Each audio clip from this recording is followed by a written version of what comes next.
Guys, this is JT from Imperator Industries here to discuss White Dwarf number 402, announcing the Eldar. I like how quickly they're bringing out new 40k armies. The Eldar really needed to be redone, so let's get to it. Hopefully when my hand pops up and turns open the magazine, but for now we can idle and oh wait, no, there's my hand finally. Let's discuss the Wraith Knight. Now, I really wasn't happy with the opening salvo. It's usually pretty boring. Nothing has changed. It's still crap. Moving on to the main show, the Wraith Knight. Now, everyone has been dying to see this thing. It is absolutely gigantic. Throughout the magazine, you see just how massive it is, and it does have a sword the size of a tank, apparently. I really want to see that. I really like these page fold-out flippy things that they've been doing since they redid the White Dwarf. In here we have a really nice shot up to Yanden Wraith Knights. I do like the really nice looking dynamically posed one. The static one's pretty crap, but hopefully this kit is nice and poseable. Now, one gripe I will point out with this and all the new Wraith units is I hate the shield things that they've got going. It makes them look like really bad Batman rip-offs, except just, yeah, gay. Not quite so cool as Batman for all you Batman fans out there.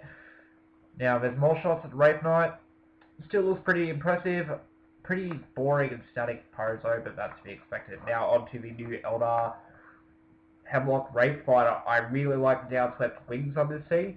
It looks really, really nice. Just to quickly discuss, I don't know what my hand is doing one way. It does have a mind of its own. Anyway, I like the fact that this thing looks a lot like a bird of prey. It just reminds me of one. It's really ironic when you compare it to an Imperial fighter because they all have the names such as Storm Talon and so on and so forth. Whereas this one just gets a silly name like Wraith Fighter.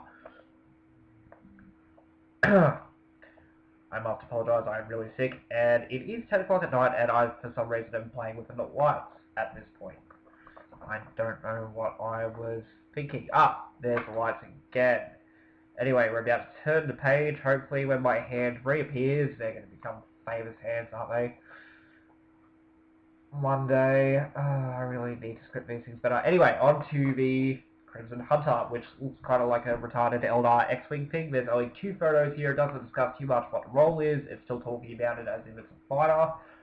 It's slightly confusing, but I'm sure we'll find out once we actually get the Codex next week, and I'm very excited to read that. Remember, we will be doing a review on our website. Now, on to the new plastic Wraith Guard, which do look pretty cool. Not sure about the posability with the guns in particular, but the models are definitely an improvement, and value-wise, way better than the old ones. Now, on to the Wraith Blades. This is a dual kit with the Wraith Guard, obviously. Now, you get these awesome dudes with swords. They're only in one photo, but for some silly reason, they decided to feature the guys with axes, which frankly looks stupid and have more of the stupid shield things. Now we have the plastic Farseer, which was the first model leaked on the internet, and the Spirit Seer, which I have not seen before. I like both of these models, but I can't work out why they weren't in the same kit. But what can you do? Now for the new Eldar Ranger character, I really like this guy, and that is an awesome colour scheme on those Rangers. I know you can't really tell from the poor camera work and how laggy it's being. But yeah, so now we're on to some photos of the Eldar Codex, which does look pretty impressive, discussing some of the new Eldar products. And onto the latest t-shirt. Now, I really seriously think they should just do an Imperial Aquila on a black t-shirt and make it available at extra small for someone like me, who is really skinny. Now, moving on to the 412 stuff. Most of you guys would have already seen this. If you're anything like me, you troll 412's website looking at all the awesome crap they have. The new Iron Hands colour scheme that they've got going there, it looks really awesome. It makes me want to do Iron Hands. I don't know why I keep talking about hands, it's just really popular. Now, onto this article, I can't exactly remember what it's called, but it was kind of boring.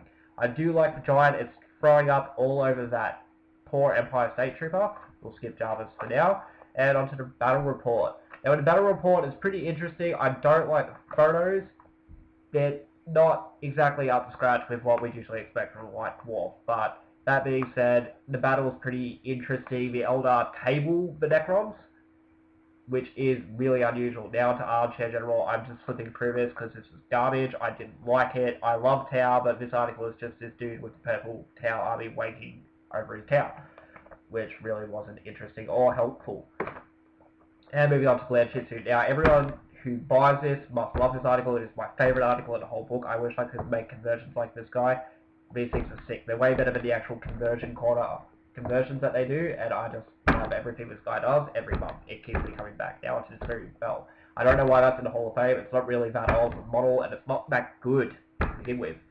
Now, we're on to the plus section for the Eldar, which is pretty extensive considering this is just a White Dwarf and not the Codex itself, which obviously is out next week, and we're all very excited for that. Now on to the parade grounds. Most of this is pretty boring. It's just shots. But the Beastmen did look pretty cool, particularly the Malagor model. I like the way it was painted. You guys should definitely check that out. Just if you like Beastmen and you want some inspiration, there you go. Now these Imperial conversions in the kit bash section are just outright silly. You see my hand going WTF right there. These are just dumb. I really hate this one. I don't know which one I don't like more. But the Eldar one is cool. I like how he's used Dark Eldar bits. Here's me fiddling with the lights again. Anyway, we'll just discuss the Eldar tank. It's a really simple conversion, but moving on to the page splitter. Now these are always useful regardless of if you're very experienced or not very experienced. It's always helpful to get some ideas or how to paint colours you're not really familiar with.